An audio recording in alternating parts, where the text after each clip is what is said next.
here at Gundam Planet, we're all about living on the edge. So close to the edge right now. I just can't believe it. This is so dangerous. This is so tough and so crazy sharp. So we're gonna review the Transient Gundam Glacier, which if you're a Build Fighters aficionado like I am, you know that this is the Team Lapis Lazuli Lindsay Anagauzi's mobile suit. Like all true Gundam fans know, and that's why I like it, because of those groups of individuals. So here we go. We're going to see how this is. The last Build Fighters kit I built was another 00 variant. And that was really good. So I hope this is really good too. We got gray inner frame plastic with some nice leg joints, and of course you got this blade hand because you're so dramatic, you know. So that's cool. You got 2 thumbs up hands. I love that. It comes with 2 thumbs up. So that's really good. Best accessory right there. We got polycaps. And then, in all seriousness, love these colors. This is really good. Just the purple effect part. And this is an entire runner. So that's awesome. Well, okay, not counting this. But, like, super cool. Probably going to be a huge pain to work with, to be honest. It's going to be an absolute nightmare because clear plastic is always harder and always has more difficult nubs to remove. But I think it's worth it because, like, oh man, that purple's great. And this is kind of like gray purple for like the torso and the back. Like, oh, there's a GN drive that is not super great detailed, but you know, I got some very detailed face parts. There's a lot of good stuff in here. More purple, tiny little toesies, and some torso breaks and some face breaks. Then you got a smoke gray action base. This is actually just the action base, not even on a runner. The runner is the action base. I like that. Why did they not utilize this more? Seriously, like how much could it cost to just crank out an actual zillion of these and just throw them in with everything? You know, add 100 yen to the kit. I don't care. Everything should come with this. And then we got more purple, so that's great. This is probably just, this is all duplicate parts. This is just a duplicate runner, minus the whatever is not duplicate. Oh, torso parts. So that's cool. Legs. This looks kind of like the gray Zine color kind of thing, but you know that was nice plastic too. And this is the same. And then you got stickers. There are only 5 of them, which is great. So you know what I really like? These effect parts. You know what I also really like? Not a lot of stickers. You know what I don't really like? I don't really like the Hobby Japan Kalavich Fader, however you pronounce this thing. I've been trying to figure it out, and there's just no way. And then got the manual.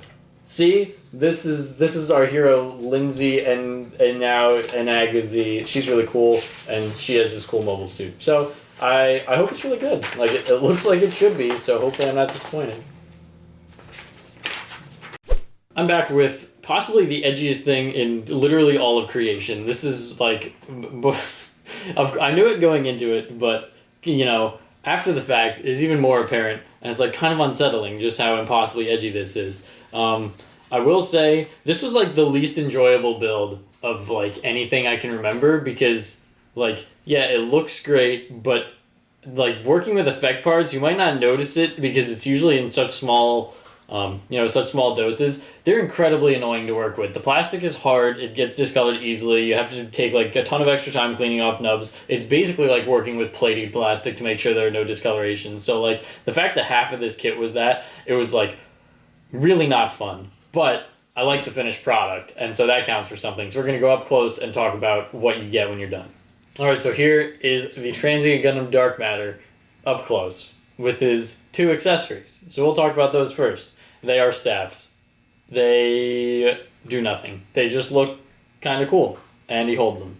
And if you don't want to be holding them, then you might as well take the entire hand off because his only accessories are interchangeable hands. So if you don't want the staff anymore, you do this. And like, thank goodness it's a closed fist at least, because if they had thrown in one of those open hands, I would have been really mad. But they didn't do that. So, you know, you get a closed fist if he's not holding the staff. But one thing I do want to say, you could take the hands off here every once in a while because he's giving a thumbs up. And I really appreciate that. I really like that this kit comes with thumbs up hands, even if that wasn't their intended purpose. So those are the accessories. And also, I'm guessing this is from the original Transient Gundam or a 00 kit. They give you this splayed left hand, but not the back for it. So it says don't use this, but like it's a shame to let a nice hand go to waste. So like I don't know, do something back here and make it work. But that's it. These are the accessories. And you may notice he's standing very awkwardly because this kit is, like, very weirdly just not designed to stand. It is not meant to be doing what it's doing right now. So they give you this, and you just, like, you know, do one of these, and boop, and there you go. That's what it's supposed to look like, or at least that's the idea. But, yeah, I don't really know how I feel about a kit that is not, you know, designed with the structure to be able to be on ground, but, you know, I guess it doesn't really matter. It's just kind of aggravating when I'm trying to do this and it just doesn't work. I don't really like the feet. But anyway, we'll go through the articulation. Now, there's really... Okay, I'll start with the backpack because, like, look at this. This is crazy. It's, like, kind of like a double X thing going on here where it has these wings that, like, they can be in like this or they can be out to the back, and everything articulates. You can get like these up and out. You can move this up. You can move this down. Like you can basically do whatever you want, and create whatever effect you want. And then yeah, that's really that. So I'm gonna try and take this backpack off so I can show you the rest of it. So there it is. It's just like a 00 GN drive slammed onto the back with these crazy wings going on. So that's pretty cool. I like that. And I put this arm back on. Now you got the boy right here. So just going to do all the standard articulation stuff. Head goes all the way around, not inhibited by these weird collars at all, so that's good. Shoulders, you know, woo, got the full thing. Arms are double jointed, so wow, really like that, very nice. You get pretty limited shoulder, like forward and back like this, up and down, but if you do up too far, it does pop out because of the way that it's constructed. You can actually see this is like locked in, like it locks itself into the torso so that you can't swivel the joint itself around, so that's interesting. I can't remember the last time I saw that. Torso, you get 2 brakes, so you get pretty good crunch, surprisingly, and then all the way swivel. Side skirts don't get in the way. Front skirts, front skirts? They don't really get in the way either. And there is like, this thing does come off. I'm glad this happened because I wanted to mention this. You can see there's like an extra slot there that you should be able to put another peg in. There's only 1 peg on here, so it just kind of sits there, and it's pretty easy to just like, boop, there it goes. So watch out for that. But other than that, it really doesn't get in the way. The butt skirt is pretty non-existent also, so you can get them like doing that. Good waist articulation at the very least. I really don't like this weird, like, what is this? This isn't exactly a butt skirt. It's kind of like a, I don't know. I don't really know the effect they were going for, but in any event, if that comes off, that's easy enough to put back on too. Legs, you got double joint inhibited only by this guy right here where the armors click together, but you can see the nice knee break, so that's pretty cool. And then the feet, as I was mentioning, not meant to stand, but you do get ankle rock and you do get toe point, which thank goodness you get toe point, because if you didn't get that, that would be really, really annoying. And you can just kind of see the way like things are running into each other, and you might hear like uncomfortable clicking noises, and it goes back to these effect parts, and like they're most of the kit. And if you're okay with that, you will be okay with this. But if you're not, you might want to steer clear. So my advice would be, look at this long and hard and decide, do I want this in my collection? Do I want this finished product on my shelf? If the answer is yes, the build will not be, you know, a huge hindrance to reaching that goal. However, if you're on the fence about it, you definitely won't enjoy it, and you probably should not do it. So, you know, it's a weird thing to say that I hated the build but liked the finished product, but that's about where I am. So do with that information what you will.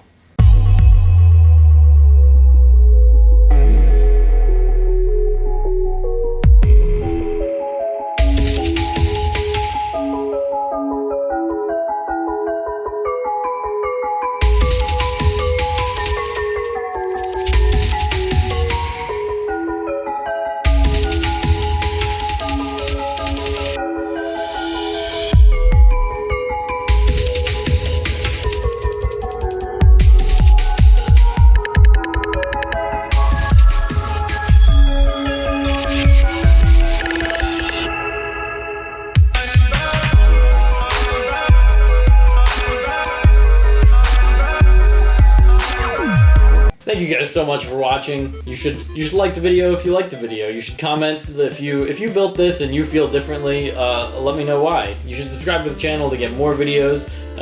You can check out 2 related ones down here, check out a whole bunch on the sidebar. We are going to take a little bit of hiatus in the new year though, so we're not going to have a Monday, Wednesday, Friday. We'll get back to you as soon as we can. But in the meantime, we have a massive backlog of videos. You should definitely check all of them out. We've been doing them constantly since like March, so there's plenty of stuff there. I bet you haven't seen it all. And, you know, Happy New Year, you guys. We'll see you around.